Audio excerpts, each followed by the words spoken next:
You're listening to the AZ Wildcats podcast. I'm Mike Luke, fortunate enough to be joined by the Director of Strength and Conditioning for Arizona football, a man that is a legend already in Tucson, but we figured we'd let him explain a little bit of himself. Tyler Owens, how you doing, Coach?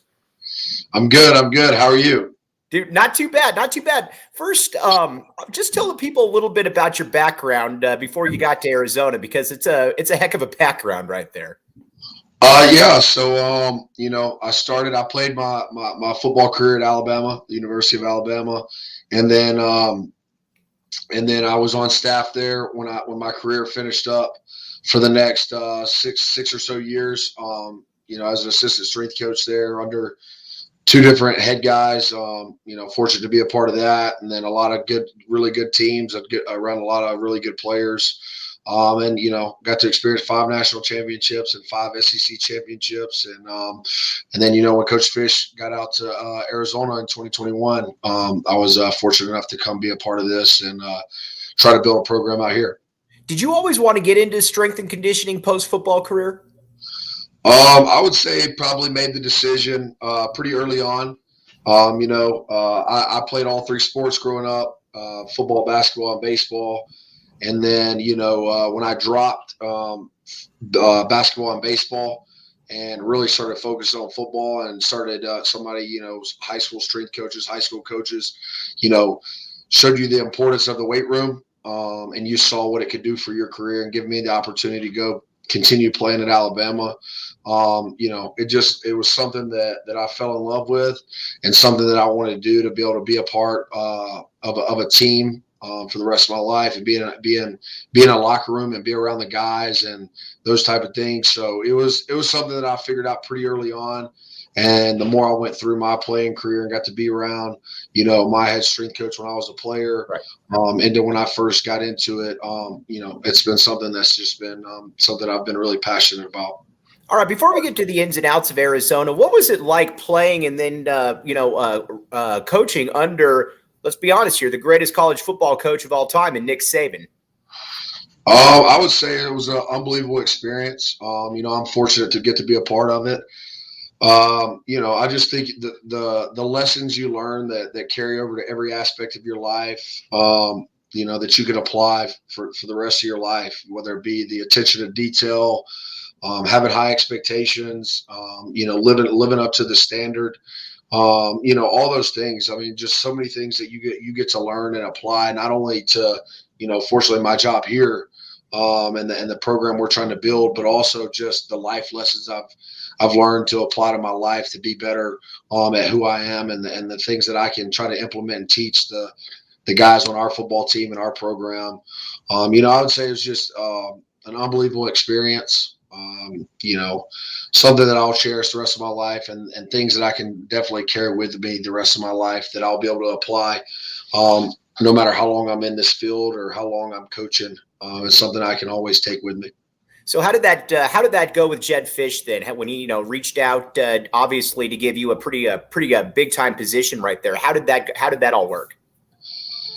So obviously with everything, it's all about relationships. And, fortunately for me, I had a pretty good relationship with somebody he had worked with in the NFL who recommended me. And, once me and Coach Fisch talked, I would say one of the most special things that I would say is, me and Coach Fisch didn't know each other. We had never worked with each other. We had no previous relationship. And, when we're talking about building a program and building a team, for the very first time, I'm finishing his sentences and he's finishing mine. Right. So you just talk about everything lining up and what you believe in and what you want to build and how you want to build it, what kind of team and program you want to build. We have great alignment, which I think is very important when you try to build a program with the head coach and the head strength coach. And, he's believed in me every step of the way. He's given me everything I've needed in our weight room to be successful and help our players be successful. And just to have a head coach's support is the most critical thing. Everything starts from the top, and to have his belief and support and him willing to do anything and everything to make sure we have all the tools and resources we need to help our players. I think that's the most important thing. And so that's kind of the biggest thing for me. All right. So when Jedd Fisch took over, there were a couple things that caught everybody's eye. First, at Arizona here, some of the previous coaches, we had some pretty undersized offensive line, defensive lines. And he said, if we're going to miss with big kids right there. And on top of that, nobody's going to out recruit us. So far, so good. What was your first mission when you came in here, though, when you're looking at the roster, when you're looking at what Jedd Fisch's vision in? What is Tyler Owens saying? This is what I got to get done. Yeah, I mean, I would just start with, building a foundation, laying out expectations of what we want to get done and how we want to accomplish it. So I would say that's how it begins, is just laying a foundation of trying to be brilliant at the basics and do everything at a high level, no matter what we're doing. Because if you look across college football, everybody's doing similar things. Everybody's doing about the same program, plus or minus. So really, it's not about what you do so much, especially in this day and time. It's more about how you do it, and the mindset and the mentality you take when you go approach things. So I think number one is just laying that foundation, being clear about your expectations of what we want, what we're looking for, and how we want to accomplish it. And then each year just building on that and raising our expectations, raising our standard, and just trying to build a championship level program and team by how we do things. I think one of the biggest things that I can take from Alabama is the level of detail in every aspect of the program. So we try to be great at the details, be brilliant at the basics when we come in the weight room, and always doing things with great intent and great purpose, and trying to demand the best out of these players. So is every weight program then, is it basically it's all specific to that individual player as far as, what you want to get out of their lifts, what you want to get out of all that type of stuff? Yeah, so I would say, like I said, we're fortunate. Coach Fisch has really given us a lot of resources and tools to be able to do a lot of things with our guys in the weight room. So it starts with that. But, when you look at the game of football, it's a contact collision sport. Your O-line and D-line are in a street fight every play. Your skill guys, your running backs, and your receivers and DBs are running. They're high speed running every play. So, that's how we build our program out. We take into account what the game looks like, what they're asked to do, play in and play out, and we build our program from there. And then through a lot of our resources, whether it be Elite Form, 1080 Sprint, 1080 Quantum, our force plates, our Nordboard, EMG, all the resources we're fortunate to have. We go take deep dives in all aspects of those. And then guys' weaknesses and flaws and things that they lack start showing up, and then we go attack those. The big thing that I tell our guys is we're going to turn over every stone. We don't want to guess with their career. We don't want to guess with their development. We want to know we're doing exactly what's necessary and what's needed to make sure that we develop them and do everything possible to make sure they're successful. Go ahead. Sorry, Coach. Yeah, no, we want to do everything necessary to make sure that they have success at the highest level. And we don't want to look back when their 3 to 5 year career at Arizona ends and say, we wish we would have done more. We wish we would have done this or that. We want to try to turn over every stone and make sure we're giving them the best chance to succeed and be the best version of themselves. All right. You've been around, obviously, the best of the best when you were at Alabama. And the person that I wanted to ask you about first, and we get this all the time because he's such a unicorn here, is big Jonah Savaiinaea. When he stepped foot here, and Jedd Fisch said that he's rarely, if ever, seen a kid that age carry the weight that he does, the manner in which he is. How unique is he just from a strength, physicality perspective, Coach?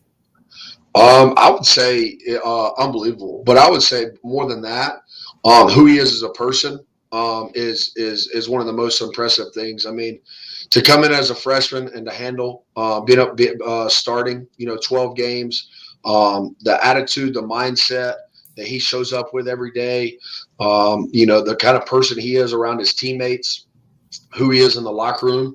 I would say that's the most special thing about the kid. And then when you get to his athletic qualities, he's super impressive, especially as a freshman. You talk about a guy that came in at 360, who's now about 325, and has done nothing but trim body fat off, built muscle, is one of the strongest kids on our team, and really one of the most athletic kids at 325 pounds. So he's a really impressive kid. But I would definitely say, some of his best qualities are his attitude, his work ethic, and who he is in the locker room and what kind of teammate he is. And that's what's most important as we try to build a program and a team is building it around kids like that who love to work, who love the process, who love in and believe in Arizona and know what we're trying to get accomplished. So, there's a lot of special things about that kid and what he's done for our team and our program so far. How does it work then from a workout perspective then? If you're playing guard as opposed to possibly playing tackle, do you switch things up as far as your workouts go? Do you basically keep it the same? How does that go? I would say it's similar. Because the demands are pretty similar, but I would say what happens is Jonah's individual needs get attacked more so than huge programmatic changes from a tackle to a guard.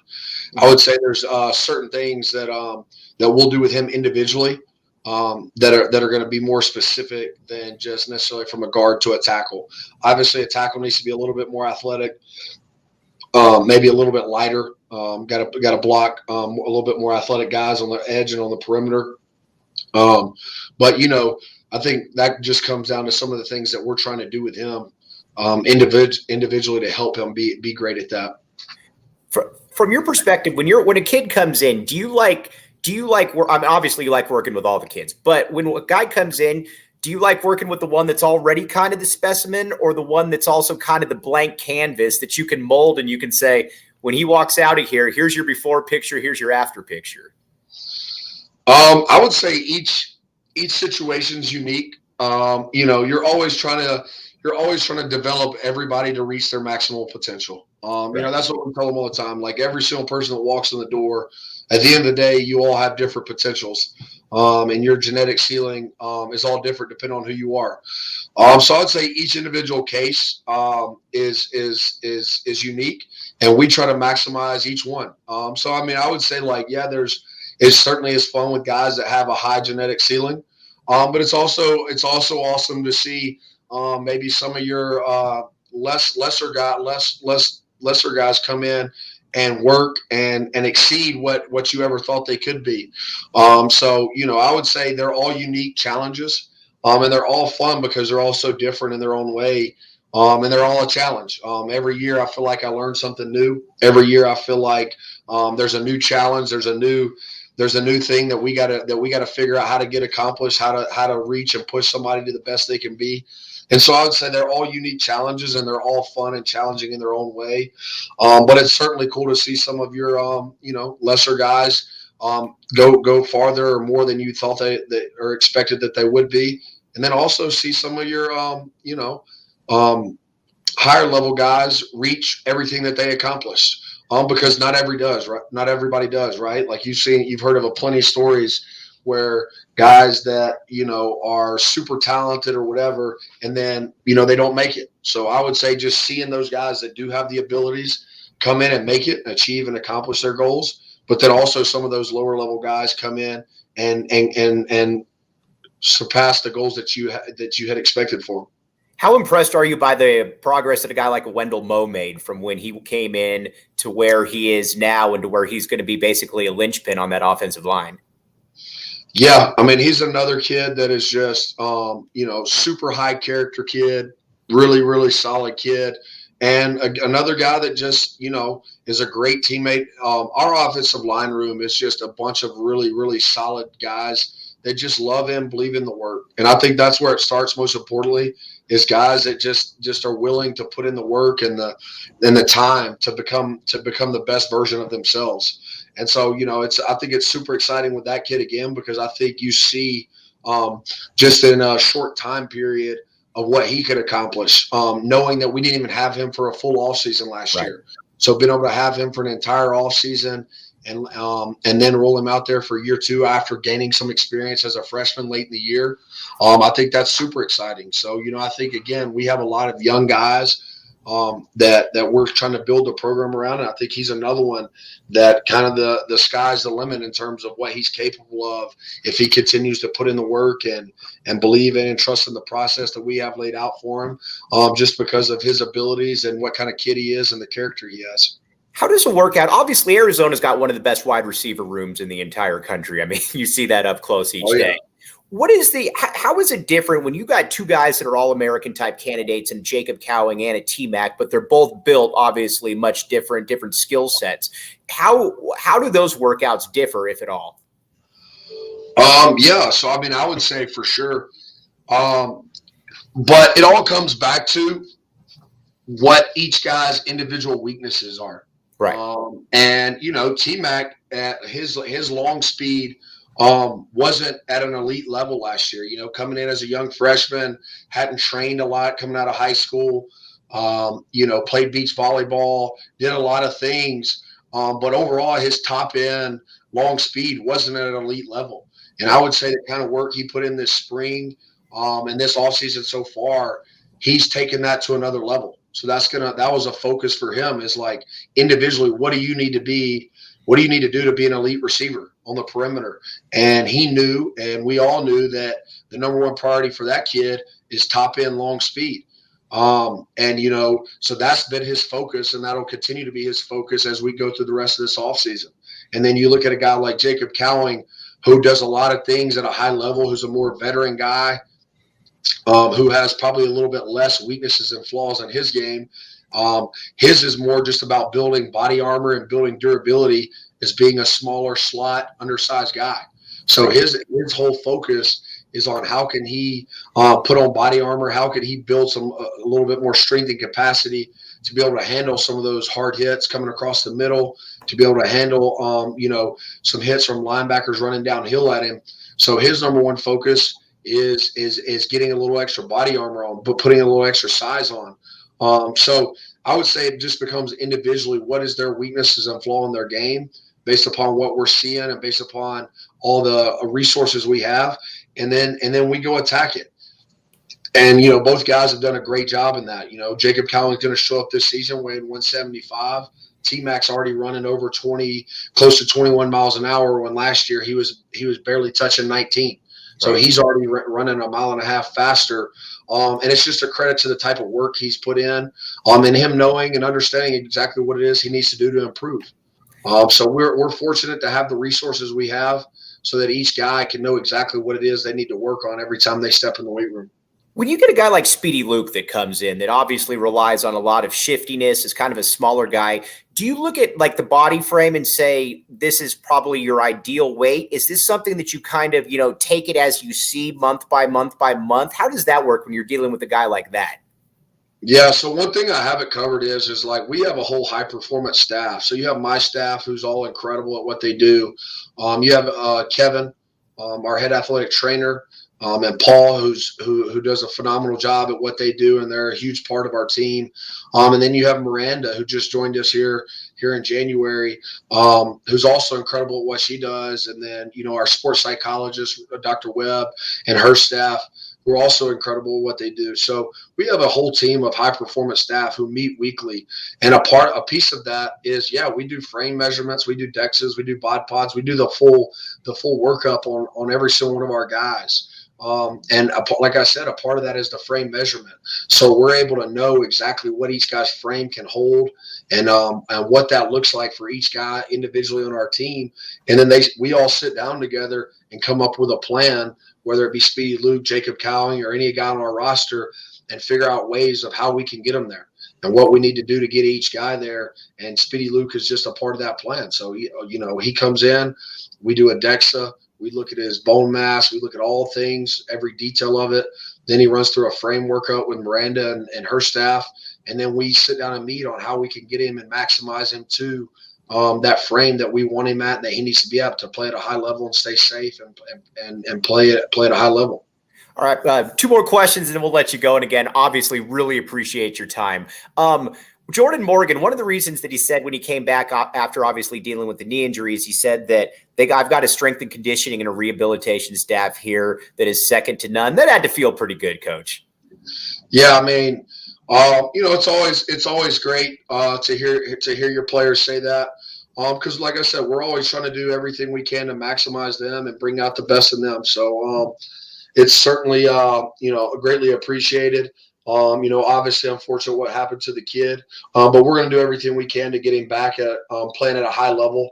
Obviously a kid that's super talented and has great ability. All right. And this is just kind of a nerdy question I've always felt. Are there better athletes in the world than cornerbacks? And the only reason I ask that, and then I'm obviously going to let the expert talk on that, is because you literally have to have everything. You've got to have quick twitch. You've got to have long. You've got to be strong. You got to have verticality, reaction, everything. Are there better athletes than cornerbacks? Well, it depends on who you ask. I'm asking you. You ask our O linemen, they're going to come tell you they're the best because they gotta be able to back up and block super athletic guys that are big and strong and powerful running right at them. And then you ask our DBs the same thing. So, right. I would definitely say that, your DBs are elite athletes. There's no doubt about it because they have to be able to run. They have to be able to backpedal. They have to be able to change directions. They have to be able to jump. I would say it's a super, super difficult position. And the first time they make a mistake, it gets exposed. So I would definitely have to agree. They're up there for some of the most athletic kids you'll see. Especially what they're asked to do and what they have to do on a day-to-day basis. How do you work with them as far as flipping their hips and being able to, because again, the amount of the back, as you know better than anybody, the back pedal that goes into that, being able to redirect is something when you watch it up close, just as a fan, is insane to watch. Yeah. I mean, obviously our DBs have to be fluid and mobile through the hips. I mean, and really anything in football, it starts from the ground up. It starts with your footwork. It starts with your foot placement, then obviously working your way up. But another critical aspect in football is just hips. How strong and powerful are your hips? That's what helps eliminate injuries. And then obviously from an athletic standpoint, how mobile and fluid are you in your hips? So we do a significant amount of work on attacking the hips so that they're more mobile, that they're able to change directions quicker. That they're able to drop and decelerate and reaccelerate. So, I would say it's definitely a point of emphasis across our program in general, but especially specifically with our defensive backs, who that's critical to their success, play in and play out. Coach Tyler Owens, Arizona football, head of strength and conditioning. Can't thank you enough for your time, Coach. And again, just want to tell you that it's been a while since Arizona football has had a real big time feel to it under Fisch and under guys like you. It's really got that, and the community definitely thanks you, man. Well, I appreciate it. And, I'm honored and fired up to be a part of this program and this team. And I think this is just the beginning of what we're trying to do here and get accomplished. So I'm excited for what's to come, and I'm excited for this season. I think going into year 3, we have a chance to be really, really special with 9 of our 11 coming back on offense and a lot of key pieces brought in for our defense. And, I think it's going to be a really exciting year. And I hope the city of Tucson shows up ready to kick this thing off come the time NAU rolls in here. So I'm excited, and it's exciting times in Tucson. Right. He's the great Tyler Owens again, Coach. Really appreciate your time, my man, and we'll be in touch.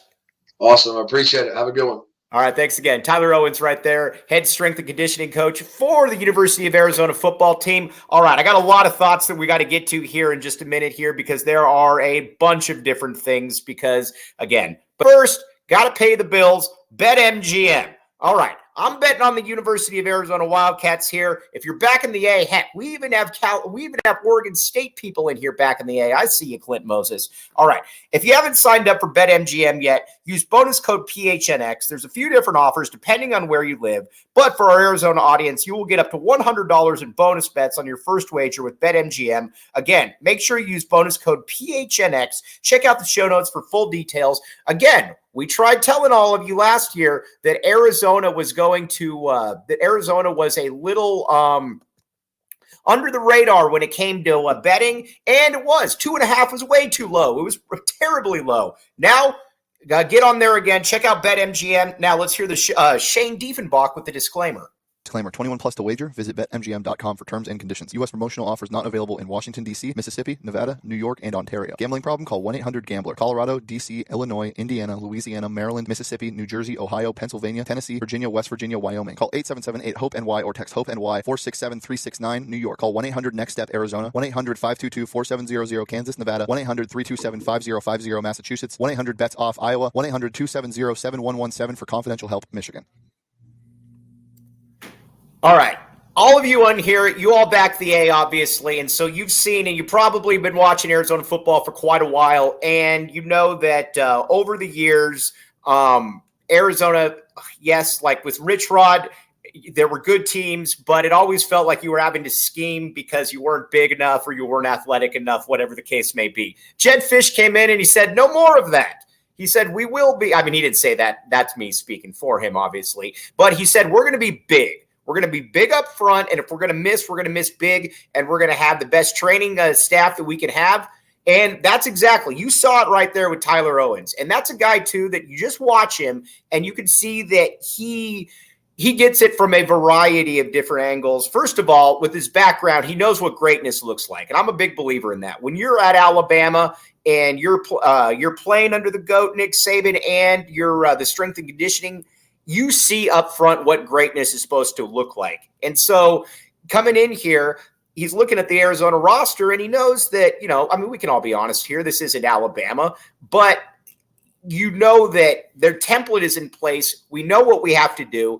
And you look at the attention to detail that this staff has. That's what has impressed me from day one. Like, especially too, when he was talking about Speedy Luke and all the players, they go through a bone density test. They go through a bunch of stuff I've never even heard of, which is good.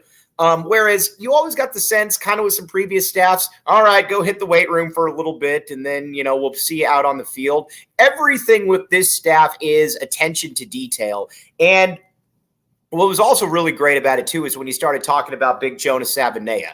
Obviously, anybody that's seen Jonah up close knows that he's the type of dude that looks like he belongs at Alabama. He is just a total unicorn when it comes to that. He doesn't look like he should be here, but that's the new era of Jedd Fisch right there. And then you look at what he was able to do, and he talked about it. Jonah came in at about 360 pounds. He's cut that weight. He's gotten stronger, and a lot of that is because of the training staff, obviously, and you've got a lot to work with, obviously. A big, just very, very impressive stuff right there. And then you look at it on the field and how it's going to translate. I thought what was really interesting was how he broke down the entire wide receiver situation. And we're going to talk about that in just a second. Now, you might say, Mike, does he work with the Four Peaks, the U of A basketball players? No, he doesn't. But he works with high-level athletes. Maybe we go with the linemen as a peak movement as well. See what I did there? But what you should do is check out Four Peaks Brew or at Four Peaks Pub to keep up with the latest on Arizona's hometown brewery. Must be 21 or up to drink Four Peaks. Please drink responsibly. Again, the official brew of PHNX Sports, and you can get them at the Tap and Bottle watch parties. Tap and Bottle, we're going to have them again for football coming up shortly and basketball as well. We've had a lot of guests come in there. Love seeing all of you there as well. Kobe Thiel, I see you right there. Kobe Thiel has been to a number of these. You could meet Kobe Thiel. So again, check it out. Tap and Bottle, again, the salt of the earth people and Scott and Rebecca right there. What was fascinating to me too is about how he talked about how guys have different, you attack your weaknesses.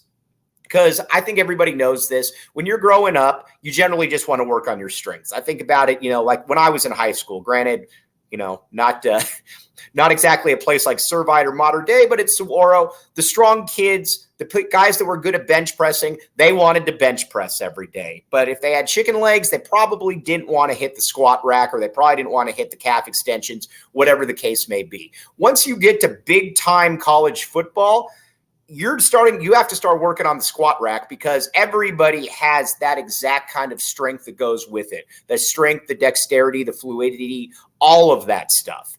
And Arizona football has done that to a T. Like you said, when guys come in, we figure out what they are really good at and what they need to work on. And you look at T-Mac, for example. T-Mac comes in and he's running 19 miles per hour, which sounds fantastic for me. I mean, I would take that. But when you want to be a top-end speed guy, when you want to be a wide receiver in the NFL, you got to have that next level to you right there. And going from 19 to 21, that's some pretty impressive stuff right there. And it just goes to show you, too, that Arizona, again, however good this team is going to be, is they're not leaving anything in the training. They're not leaving anything out there. They are going to go with what they can do. And, again, that's all you can really ask for as a fan. And you see a staff here that is built, that is bought in. And I'm just going to keep going back to that. And that we've seen staffs that haven't bought in, or guys who really didn't want to be here, or whatever the case may be. Jedd Fisch, everything he said has turned out to be true. Just think about it for a second. He said that nobody will outwork us on the recruiting trail. Check. That if we're going to miss big. Check. That we will get better each year. You've gone from 1 win to 5 wins. I think Arizona's going to get 7 wins this season. Again, check that out on BetMGM. So after a while, it's not just empty promises, because we've seen empty promises around here before. And Jedd Fisch has done what he said he was going to do. And I think that's something that we can't take lightly around here. All right, one other thing that's also taken not to take lightly is Mountain Mike's Pizza. Again, I am not Mountain Mike.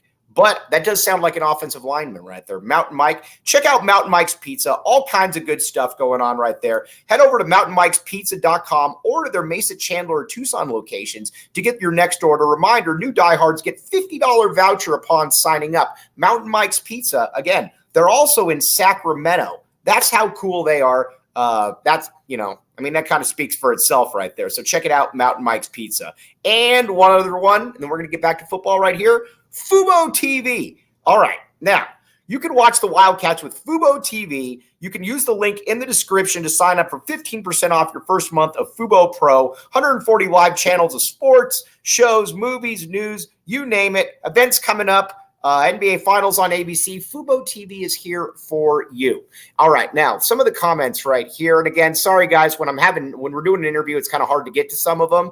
But Rich Carrillo right here says, is Money in the Bank class personified amount of eligibility? But right, exactly. You want a strength and conditioning coach that you want to go to battle, that you want to go to war with, that is going to put you in the right position to succeed. And T.O. does exactly that. And that's why I think as long as U of A is here, as long as Jedd Fisch is here, he's going to be bringing in players. He's going to be bringing in guys who are big, who kind of fit that build. And that's why it's fun for me to be able to just see what they are and what you can imagine them looking like, because you got somebody like Tyler Owens in there that is going to take care of them.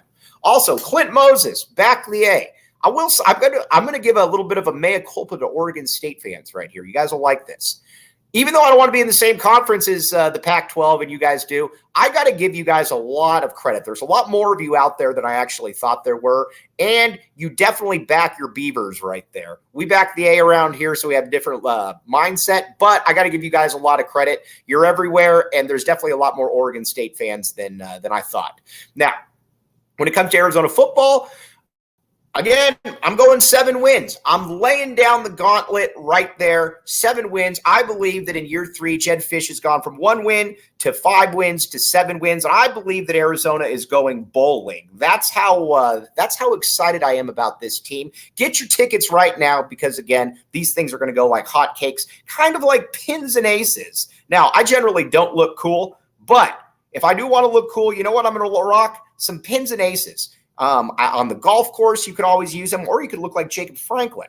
Check out pinsandaces.com and use code PHNX to receive 15% off your first order and get free shipping. That's pinsandaces.com, the official golf partner of PHNX and ALLCITY. Check out Big Drive Energy, where when you get your podcast for more Pins and Aces information.